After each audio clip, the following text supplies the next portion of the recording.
Welcome, listeners and followers and fans of Wesam's World. Thank you to all our new subscribers and the people who are commenting. We are responding back to all of you, and I really appreciate you guys for following us on Instagram, Wesams_world, Twitter, and our YouTube page, Wesam's World Podcast. Really appreciate all our new subscribers and people who comment on the show. We are responding back to all of you. Seriously, thank you so much. Your support means the world to me. And if you're listening to this right now and wondering to yourself, why does this show sound a little different, Wesam? Well, guess what? Wesam's World is on the go. I'm in New York City, baby. That's right. I'm filming a wonderful pilot for NBC called Echo, and I will be on location for a few weeks. And this will be the first Wesam's World episode where I record on the go. I'm in my hotel room. If you're watching on YouTube, you might be like, oh, this is ugly. Well, yeah, because this is the best angle I could find with some of the natural light coming into the studio. I wasn't going to move around lights, people, okay? Primetime is back, okay? I don't move lights around in my hotel room so I can get a good angle. If there's natural light, great. And guess what? There was natural light. So, yeah. I'm stupid sometimes, and that's okay, because I'm serious sometimes too. I love filming. I love filming this show. I sounded like I'm an immigrant or something. Like, I love filming this show, and I am an immigrant too, so I can say that. Don't get upset with me, okay? No, I'm enjoying working on this show already, and the producers and the cast and the crew are just all top-notch people. And I hope the show gets picked up so you guys can see how great the writing is and how amazing these talented artists are. Writers, producers, directors, and, of course, the actors. Me, you know. That's me.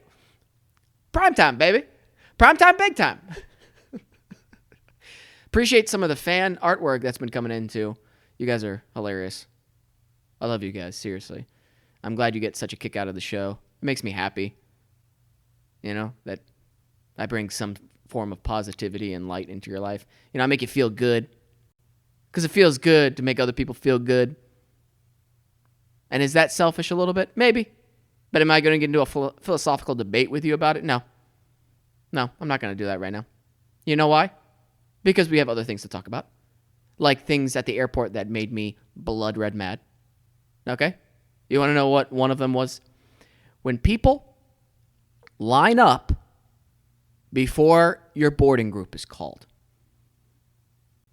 Not just crowding around the area, but actually lining up, hoping you'll sneak through. If you do that, you don't get to fly anymore. How about that for a rule?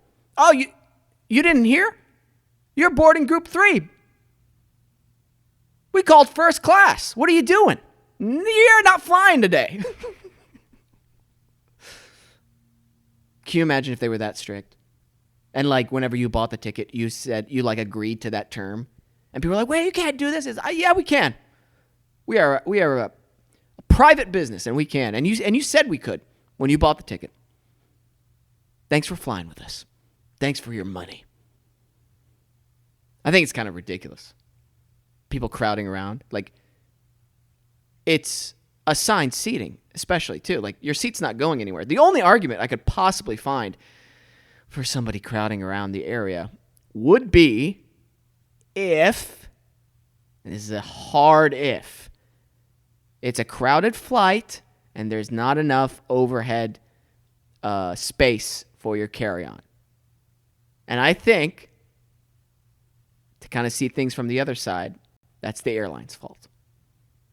The airlines, you know, people bringing stuff on board. You know that we are bringing things on the airplane because you know why you know this? Because we're traveling. And if you don't travel with things, you're James Bond. You're James Bond. If you don't travel with things, if you only travel with a credit card, guess what? You're James Bond. That's me clapping. Because you're James Bond. And that's the truth. Airlines should know that we're bringing stuff. So make the place where we put our stuff bigger. But no. They want to save money or something. Or maybe the physics won't handle it. I'm not smart enough to know. But I do know this. Somebody's making a lot of money, and it's not you. Yeah? Well, I got that off my chest. It feels so good to say that out loud. This is like therapy for me. It's annoying. Here's the thing about New York City. I'm actually filming in Jersey, but I can see the wonderful Manhattan skyline from my hotel window because production is awesome and it's SAG rules. You put your actors in nice places. I can't believe that Manhattan exists, first of all, because if you're watching on YouTube, I'm actually going to flip around the camera so you guys can see what I see. And for those of you listening, look up a picture of Manhattan or just watch us on YouTube. See that? That's Manhattan. That's half of it. And that's an island. Huh? That's right. It's an island. It's not even connected to land. And guess what? There you go. Just fixing the camera. Guess what? There's like millions of people crammed onto that island. Huh? What? Are you kidding me? Millions of people? Millions of people. I think after 1 million, you would think people would be like, hey, no more.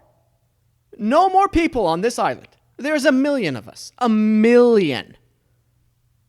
Just burped. Got too passionate. That's what happens. I get passionate and I burp.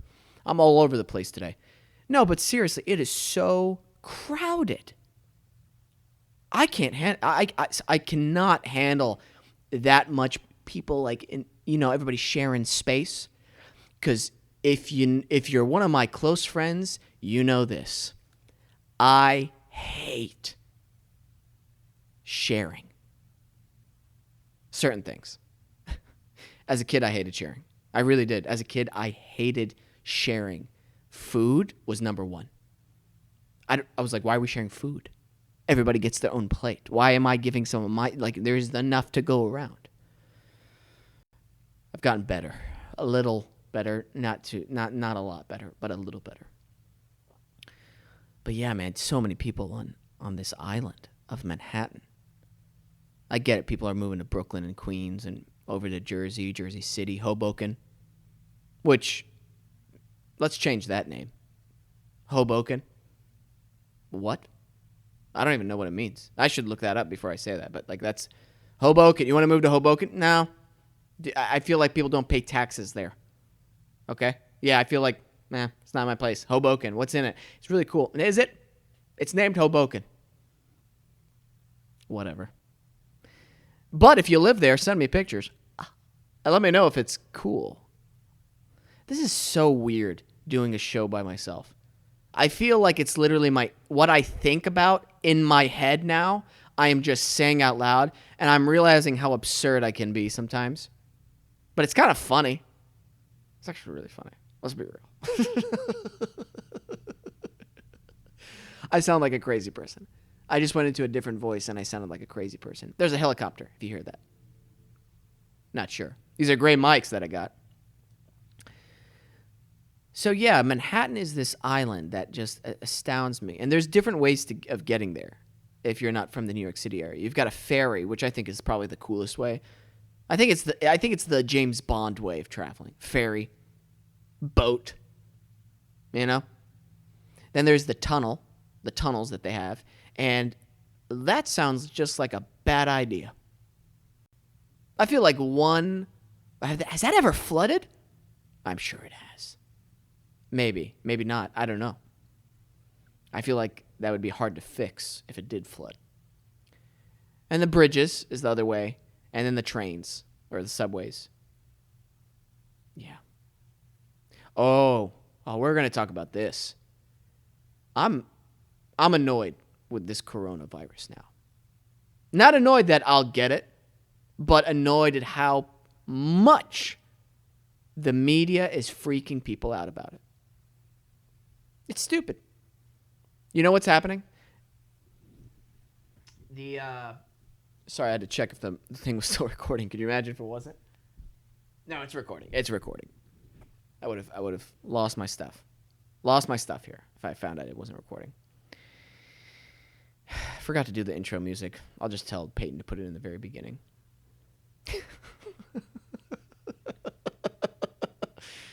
Man, I love you guys. If you're listening to this right now, send me a tweet. Send me a tweet, and I'm gonna send you a picture, a real-time selfie of me smiling and giving you the thumbs up. That's what I'm gonna do. But what the hell was I talking about? Yeah, the coronavirus. Oh my goodness. The media is freaking people out. You know what I think is happening? First of all, I think the coronavirus it's serious. As serious as influenza. Or a really bad case of pneumonia. Like, oh shit, okay, man, you got to make sure you're doing it. Like, go to the hospital. But the way they're freaking people out about it is, they're making it seem like you're going to turn into a zombie.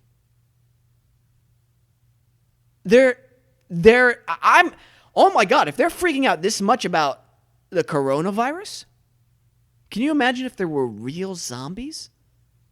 The media would just start cursing on television.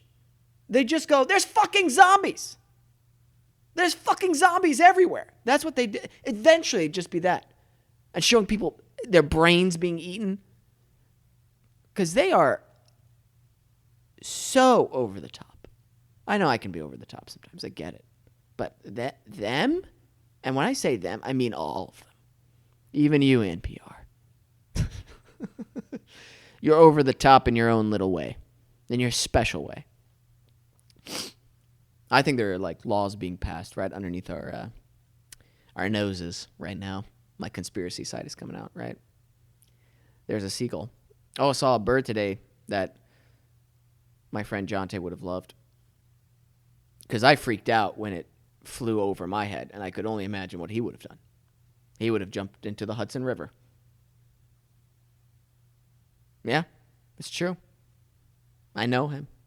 He actually we were on this group chain with with him and Isaiah, and I found these old pictures of Jonte that are just so special. I mean, they're like the most special pictures I've ever seen in my life. They're like old pictures of Jonte at a party, and his only I sent them to the whole group message, and his only response was like, I hate you forever. But we love each other. That's what friends do. Yeah, this coronavirus thing, the media is taking it way too far. I'm not a big fan of what they're doing. They're scaring people.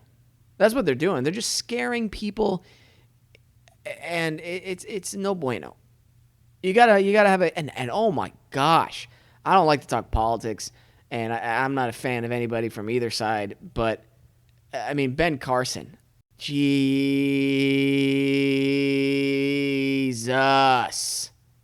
My guy, find a new profession. Please. What's the game plan? They literally asked him, well, what he's like an emissary. He's the spokesperson for the president and for what they're planning on doing. Like, what's the game plan for the coronavirus and how to like maintain it or like, keep it under control. And he's going on some news outlet to talk about it. And they asked him, so what's the game plan? And he's like, I don't want to talk about it, but we have a game plan.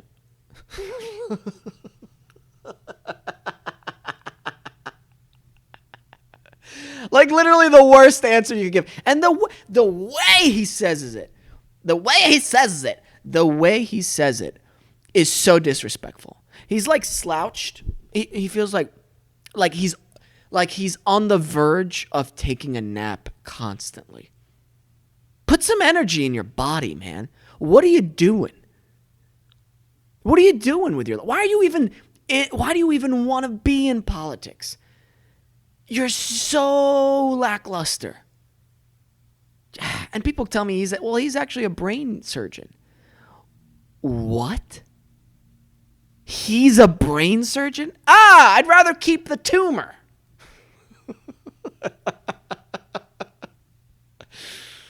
Man, unbelievable. What is this world coming to? It's always been like this, though. We have freaking either morons or people who really don't care about us for the most part, who are in charge of our governments and in charge of our running our lives and of our well-being. This is always what it's always been, for the most part. It sucks, man. I don't know how to fix it. Whenever it seems like somebody good who wants to try to break the system and or really help people, you realize down the line, you were part of the system all the time. It was just getting so bad that they just put in somebody who's not as bad as them just so that we all would just shut up for a few years. Ugh. I know I joke around that we need a plague and stuff like this. Maybe that coronavirus is that. No, I'm kidding. It's not strong enough. No, it's not even that. It just amazes me how these people who are in charge of our lives, I'm talking about people in the government on both sides, they don't care about us. They don't care about us. And the people who are making the most noise on both sides are the dumbest. Okay?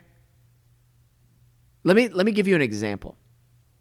I don't like somebody who's, by the way, any kind of extreme conservative or extreme liberal or extreme anything. Usually that leads to trouble and ignorance. So they were saying that what's this Bloomberg guy, this billionaire, he spent $500,000, which for those of you listening is 500 million, $500 million.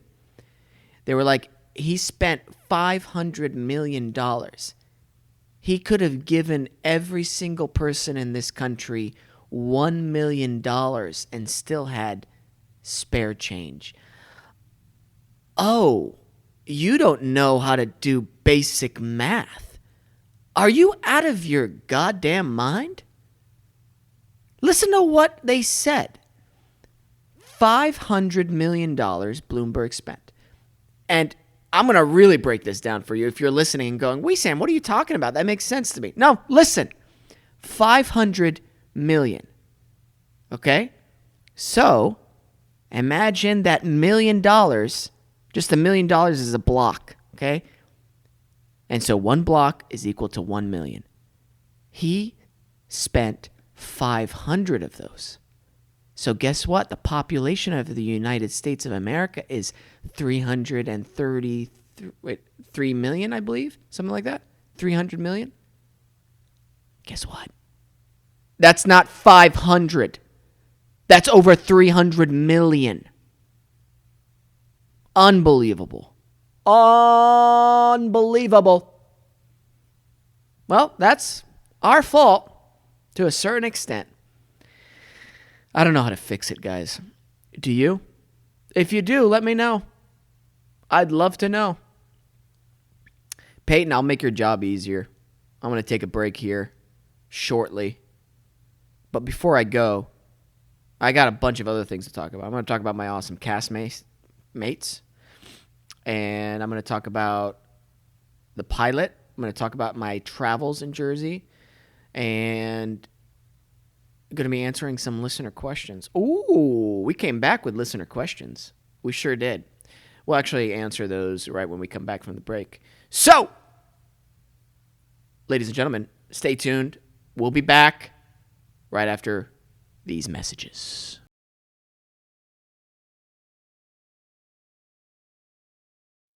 We're back, and we've got a listener question from Jamie. Jamie asks, Wesam, what is your favorite movie and why? Well, that's a classic. I think I've talked about it on the show. Jamie, I love Red Belt. That's probably my top 5 It's written by David Mamet, and if you're looking for a movie to help you get out of, to kind of inspire you to know that there's no situation you can't get out of and to hold true to your values, that movie really says it all for me. And it's hard to choose a favorite movie. Everybody always talks about this. Like, how do you choose a favorite? They're all different. That's why the awards season kind of stuff is just so difficult to choose which one's the best, because you're not doing the same thing. It's art. It's subjective. And politics get put into that as well. It's crazy. So, Jamie, it's Red Belt. Thank you for asking the question. And you can tweet us and message us your questions on Instagram, WeSam's_world on Instagram and Twitter, as well as follow us on YouTube. And then we can answer questions on there as well if you comment or whatever. Comment or for whatever. All right, we're back. Oh, man, I got to meet my castmates. And Reed Scott, Janina, Richard Brooks, and they are just so cool. Julie White. I mean, guys, this cast is stellar. If you want to find out some more on the people, make sure you read the Deadline articles that are out there for Echo, the NBC pilot. Richard Brooks, such a cool guy. We actually did hot yoga together the other day. He's a beast, man. He's been acting for such a long time. Such a good attitude, too. Everybody's so funny and so talented. It's quite remarkable that we got this such a strong cast like this. Because pilots, if you don't know much about the industry, pilots are a very interesting thing. So what happens traditionally is a studio will look through a bunch of scripts. They'll buy a script from a certain writer and be like, oh, cool, this would make a great pilot. And then they'll usually pick it up and be like, hey, we want to pick up this pilot and we want to shoot it. So they'll put quite a bit of money, millions of dollars behind it. And there'll be a lot of rewrites from the original draft that the writer submitted due to a bunch of things. Due to the actors that were available, circumstances outside the world, like, for instance, major events. For instance, if there's lots of shootings or whatever, they might not want to do a school shooting subject, or something that happens, school shooting in like a crime TV show, that kind of stuff. They're like, let's change it to something. It's a little sensitive right now. So, or sometimes they will do it. And there'll be some changes that happen. And the casting process is really interesting because sometimes the producers will want a certain actor or actress in mind, and they won't be available, or the quote's too high, or, the negotiations kind of go south for whatever reasons. And sometimes they get the actor or actress they wanted. And you never know, though, like for the other roles, like, okay, how does this actor read with this one? Or do they have chemistry together on set? And so there's a lot of things that could go wrong with pilots, especially. A lot of things. And that's why they still do this, they still film like 12 episodes or 12 pilots. Sometimes they get pick up around 12 or 14, sometimes even more. And they'll pick up only a few of those to get picked up to series. And that journey is so heartbreaking for everyone involved whenever the pilot doesn't go. Because a million things had to have already gone through for you even to get a pilot. Even for an actor. Let's just talk about from the actor's point of view. You have to have an agent or a manager to get you those auditions, because those big auditions only go to the agents and managers. So you need one of those in LA, and a good one. And you need one who knows you. And to get that alone is difficult. Then the right role has to come for you, and you have to have the right credits and the right reel to showcase that, oh, I am right for that. And that's a huge challenge to have. And then if you get called in, you have to make sure you are on your game for that few minutes that you're in that room with that casting director. You have to be at your perfect moment, you're the top of your game. And then you get a callback or a producer session, and you have to nail that. And if they like you there, then they'll be like, cool, we'd like you to test for the role. And testing is where they finalize your contract. Basically, it states what you're going to get paid, all your perks or whatever, and you sign that before you test So, and you usually test with 1 to 2 to 3 other people. And then they'll send those tapes off to the network and the studio. And you have to get the A-OK from everybody there before you get cast in something. Literally, the producers could love you, but let's say like a few people at network were like, I don't know, he's not that strong.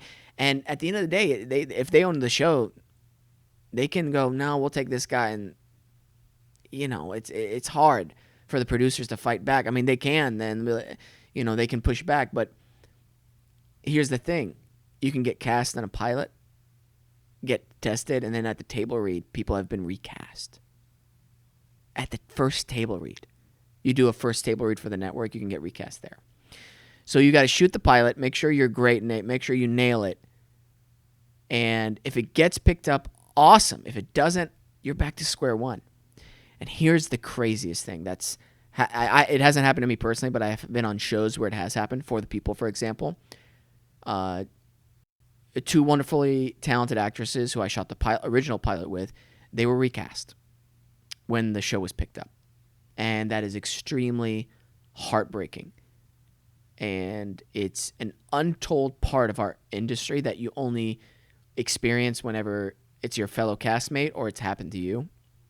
And there's nothing that can prep you for it. It's so heartbreaking. It's heartbreaking alone whenever you do shoot a pilot and you're one of the series regulars and it doesn't get picked up. But when the show goes on without you, it's a huge struggle. It's a huge, not a struggle, it's like getting hit in the face. And then in the balls. Or, if you're a girl, in the pussy. I don't know why I was so shy to say that, but I was. And it sucks, man. It's one of the worst feelings you can have. And it's part of our industry. So there's a lot of things. There's a lot of rings of fire you have to jump through in order to get where you're at. And I'm so thankful to be where I'm at because of a lot of things. First and foremost, I think because of God and the cosmic timing of everything. Second, I'm thankful that I was inspired and I continue to be inspired by such hardworking individuals throughout my life and people who work hard. And that inspires me to work hard at my craft. And the things that are out of my control, there's so much out of my control. Producers who want to put on a show and who write a show, and I'm like, like I'd be right for one of the roles, which is cool. I have great agents and reps and lawyer. I mean, they're amazing. Shout out to Steve Smith, Joe Lee, Ryan Goodell, Branded George, my publicist. Really appreciate you guys. Very lucky to have such an awesome team and a great acting community, like a close group circle of friends, like my brothers, my friend Jonte, my friend Josh, Alex, Nora, like those people, Peyton. Those people in that circle are very important. Community is so important to your success. If you don't have a good community around you, man, it's tough to succeed. It really is. If you don't have a good support system, if you're not encouraging each other, not just encouraging, but like challenging each other in a good way. Like, hey, I'm working on some stuff. You want to work with me? Let's try to better ourselves, better our craft, that sort of thing. If you don't have that can go south real quick. I sounded kind of, I don't know. That can go south real quick. Oh, man. Yeah. Crazy times we live in. Crazy, crazy times. My hair still looks great. I got a great haircut today on set, which I was very pleased about. Yeah. A lot of good things. A lot of things to be thankful for. And I am.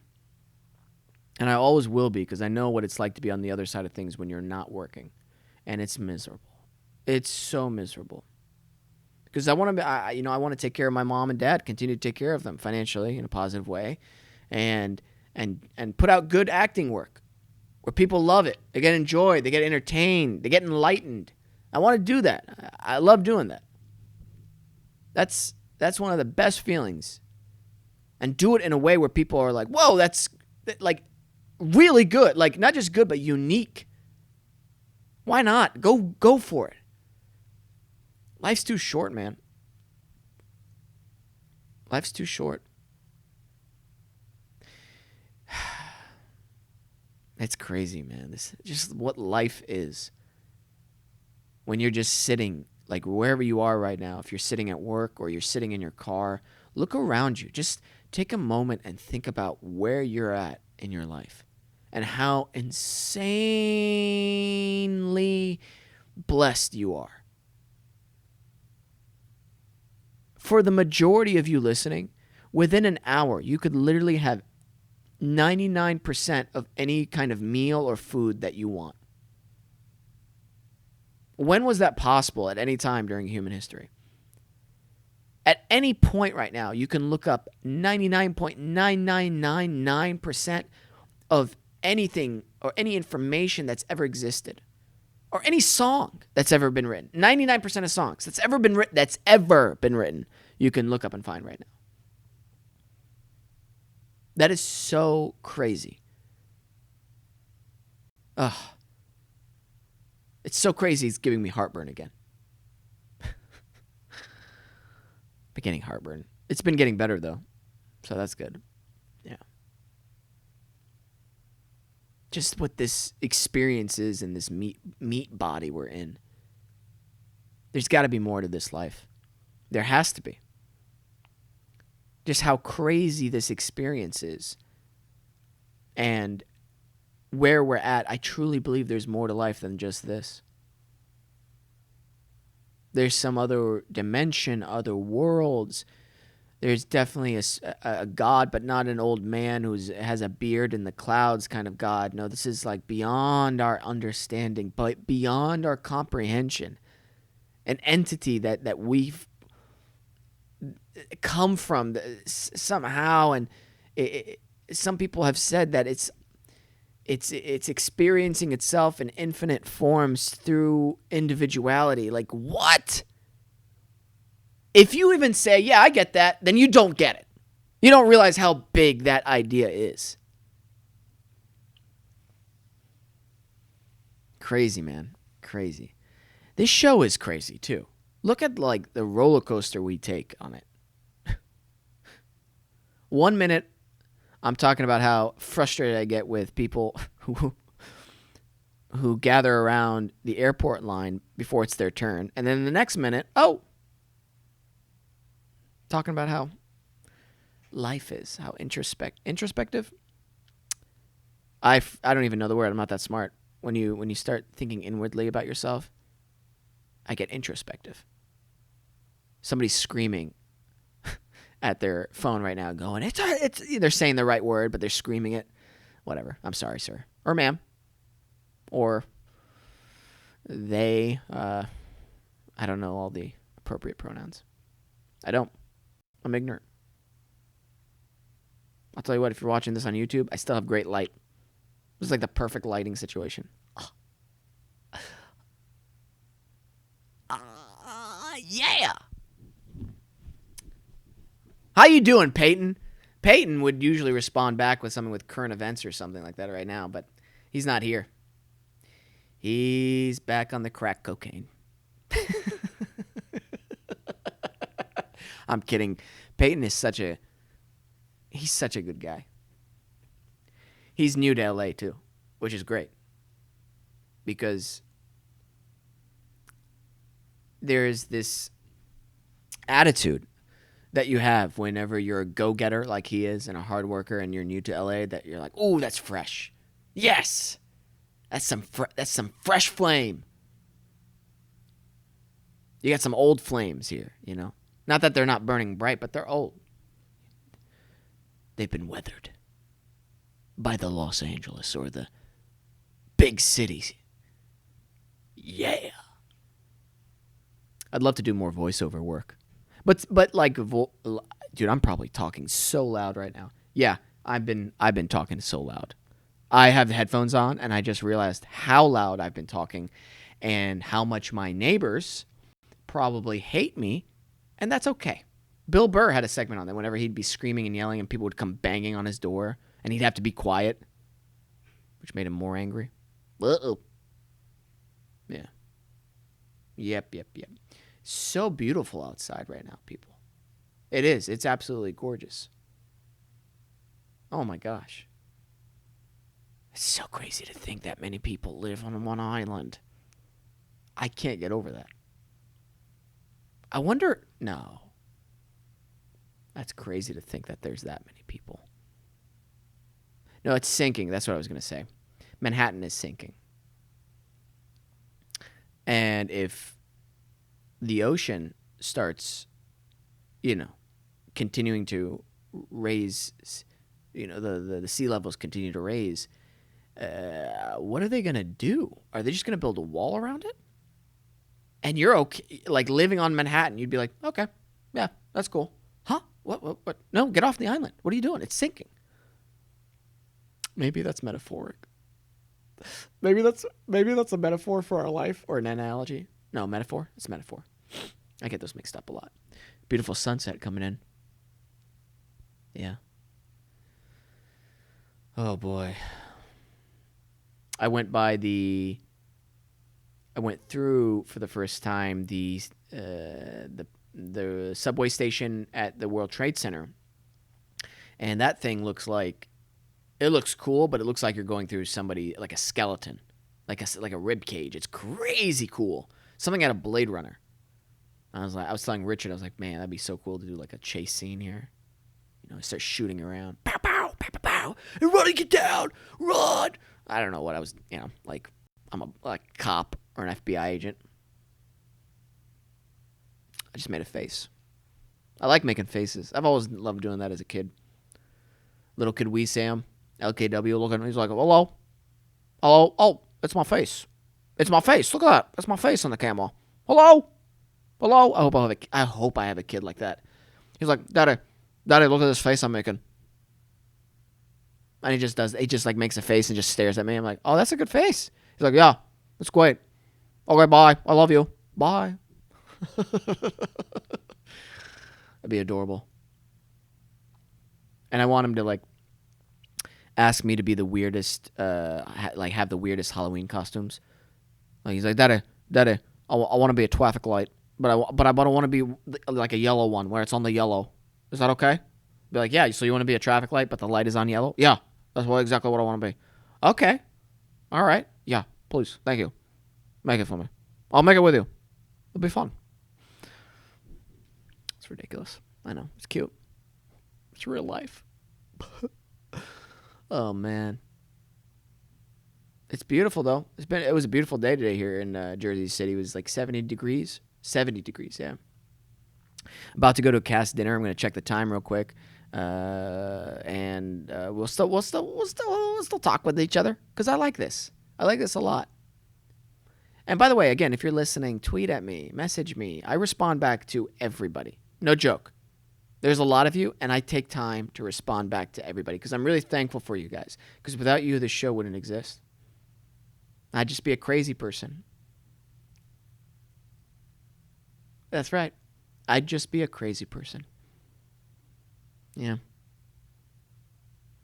So beautiful outside. It's raining, man. Hallelujah. It's a raining, man. I don't know why that song popped in my head. Uh-oh. Am I confused? No, it's a good song. What's that other song? Like, pump up the jam. Pump it up while your feet are stomping and the jam is bumping. Everybody start your bin. I don't know what. Those weren't the lyrics. Okay, and I'm sorry. We're going to take a quick break, and we'll be right back. And I've got some secrets to share with you. We'll be back.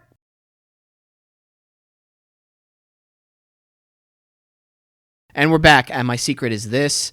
I'm on Good Girls, ladies and gentlemen. That's right. I got a nice recurring on that show. It airs Sunday nights. Make sure you check it out this Sunday, okay? That's what you should have been watching from before. But my episodes start this Sunday. And I'm telling you, this is some of my best acting work on television up to date, if not the best. And I'm on for a few episodes consecutively. Please don't miss this. I would love to hear your feedback on this. I got to see some of the footage. I'm usually very picky, and I'm very self-critical about my work. And if you've been watching on the YouTube channel, I apologize because I hadn't been recording for a little bit. But it'll come back because Peyton will write something. Hey, hold on, the video will come back. What I was saying was I'm usually very self-critical about my work. I'm very self-critical about my work, but this show, I'm very happy with it. And I do not say that often. I'm very happy with it. So check it out. Working with Christina Hendricks and Whitman and everybody on the cast was absolutely incredible. The main actresses on the show are one of the most, they are so talented, so professional, so funny, so real and grounded. Matthew Lillard, oh my gosh, stand-up guy. Everybody. It's amazing. It's amazing. I'm so lucky. I'm so thankful. But so, yeah, check out the show. Airs this Sunday. I'd love to hear what you think. I'm going to be tweeting live. And yeah, I really, really, really, really, really like you guys. I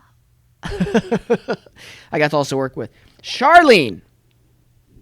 Charlene is also has a recurring on the show, and she's absolutely amazing. She's very funny, very talented individual. Make sure you check her out on the show, and it's a blessing, man. I've been in this business now for a little over 10 years, and it's just I'm so thankful for what I've worked on, who I've gotten to work with, what I've learned from everybody, not just craft-wise, but personal reasons. There we go.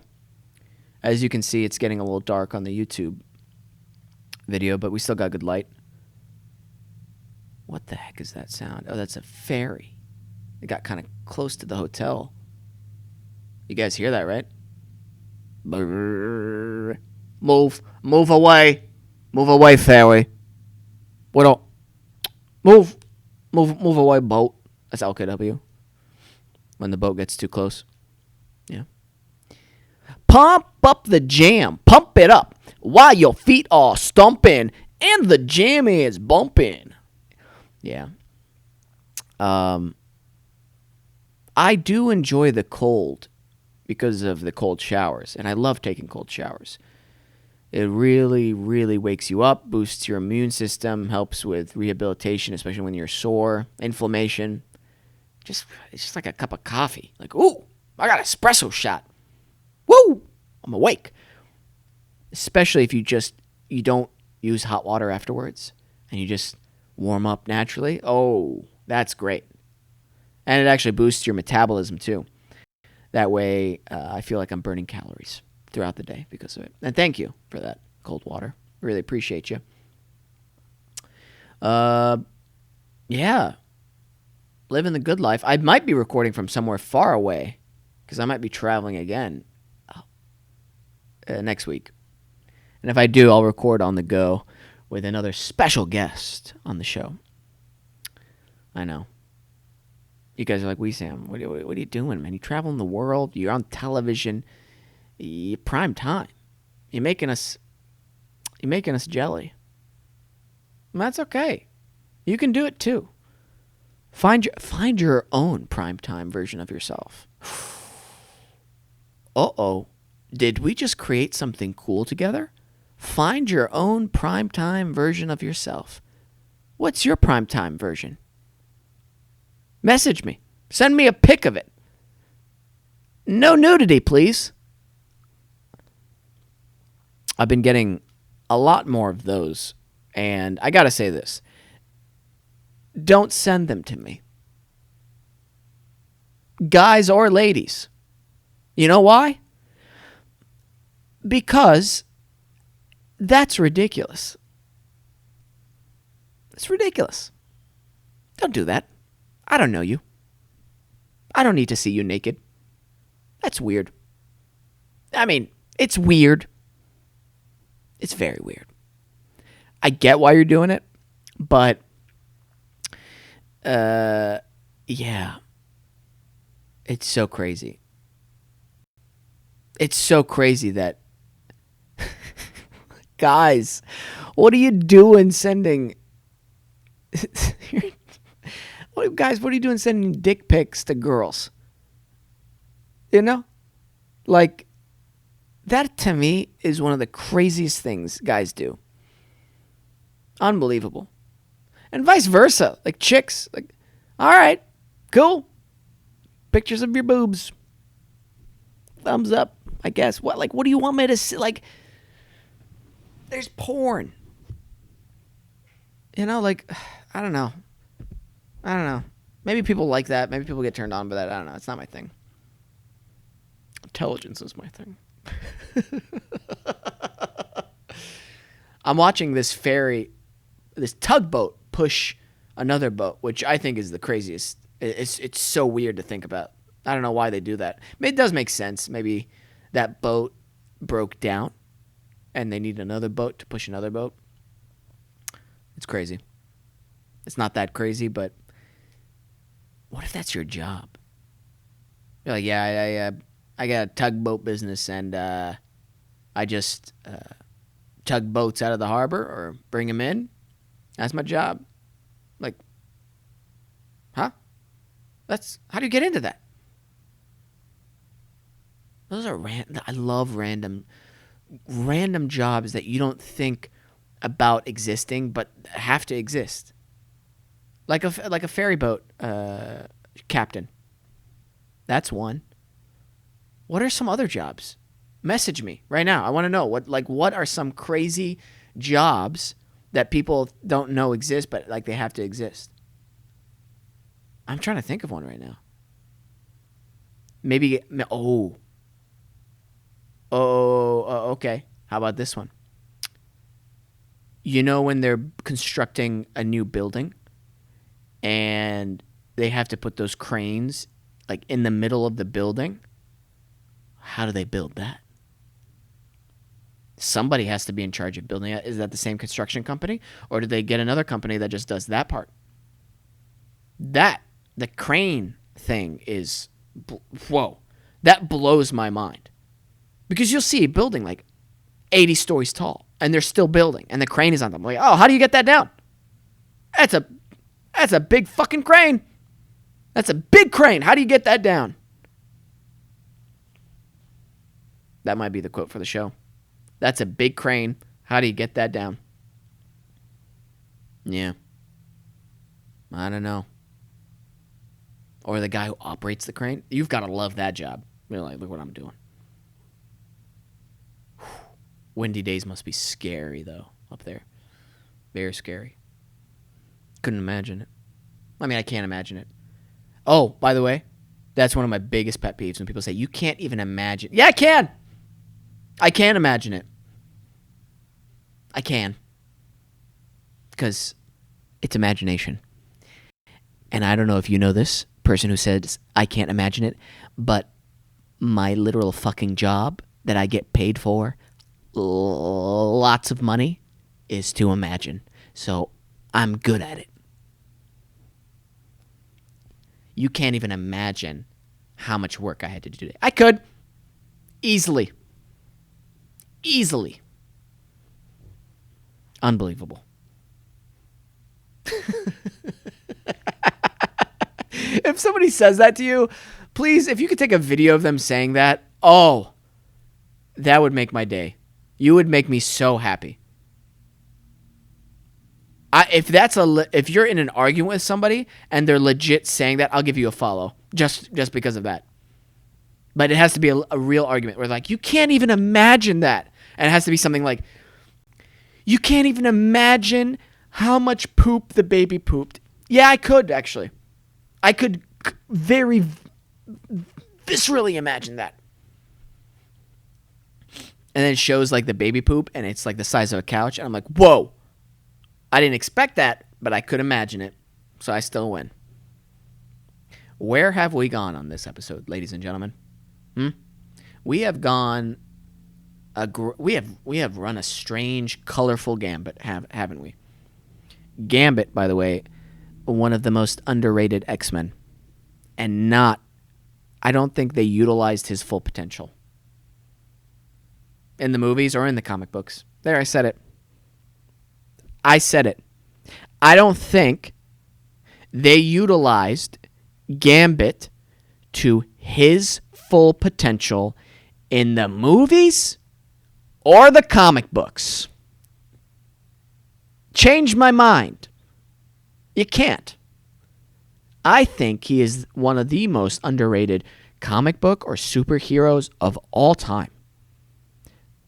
My guy, if you can touch things and throw them really cool and they explode, what?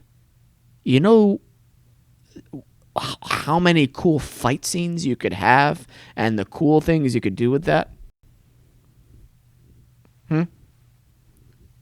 Underutilized and underrated. It's true. Gambit. Change my mind. I dare you. I dare you change my mind. Well, I don't dare. Well, yeah, I dare you. Well, just change my mind. You know what I'm saying. Man, I love this. I love doing this with you guys. This has been an interesting solo episode. It's literally just been the rantings of a madman, it sounds like. A madman. The rantings of a madman. Blah, blah.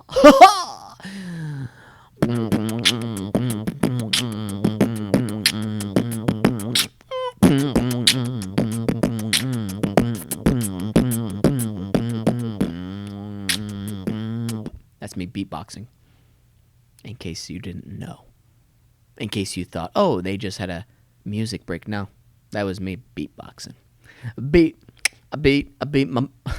I almost said I beat my meat. I almost said I beat my meat because I was beatboxing. I'm not a rapper. I have these like weird... Not weird, but... Shit, did it stop? Hold on. I thought it stopped recording there for a second. I have these weird, I said weird again, fantasies that I could make a rap album someday, and I can't.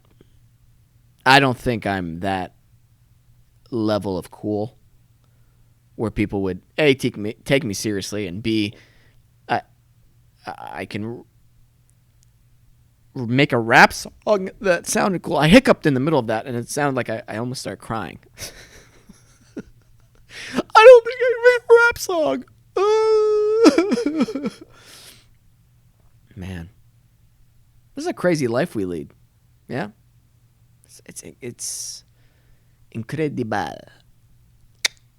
It really is incredible.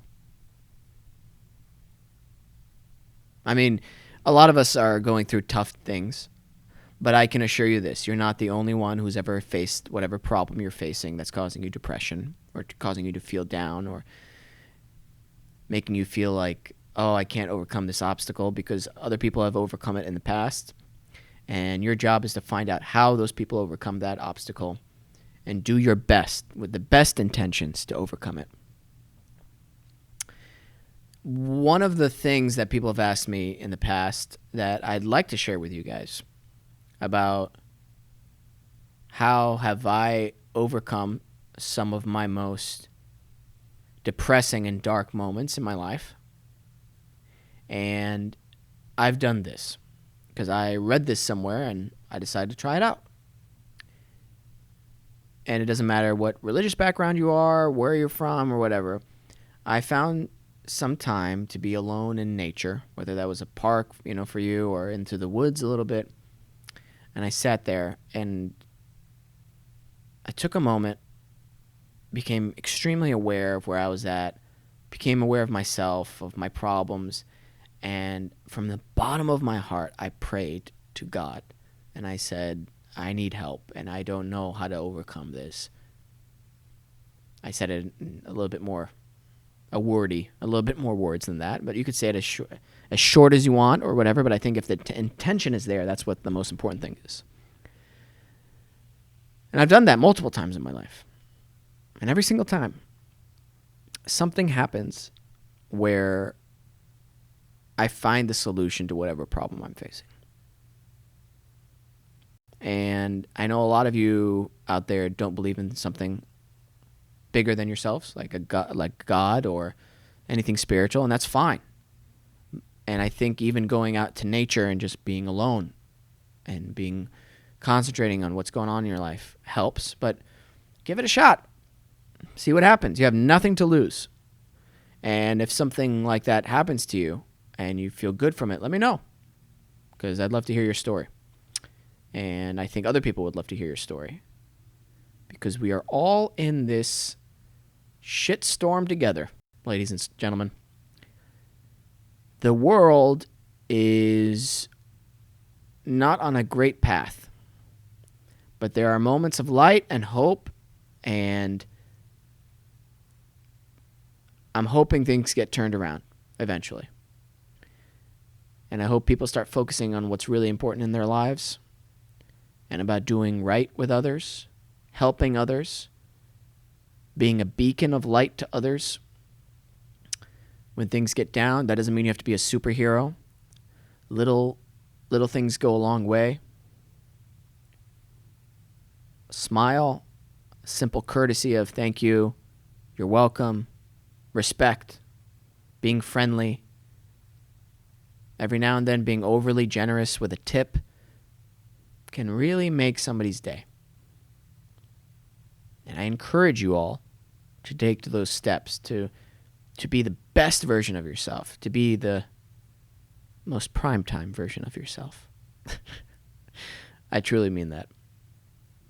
And let me know your stories, because I'd love to hear about them. I'd love to, I would really love to hear about it. All right, guys. Thank you for tuning in. Peyton, can you play us out?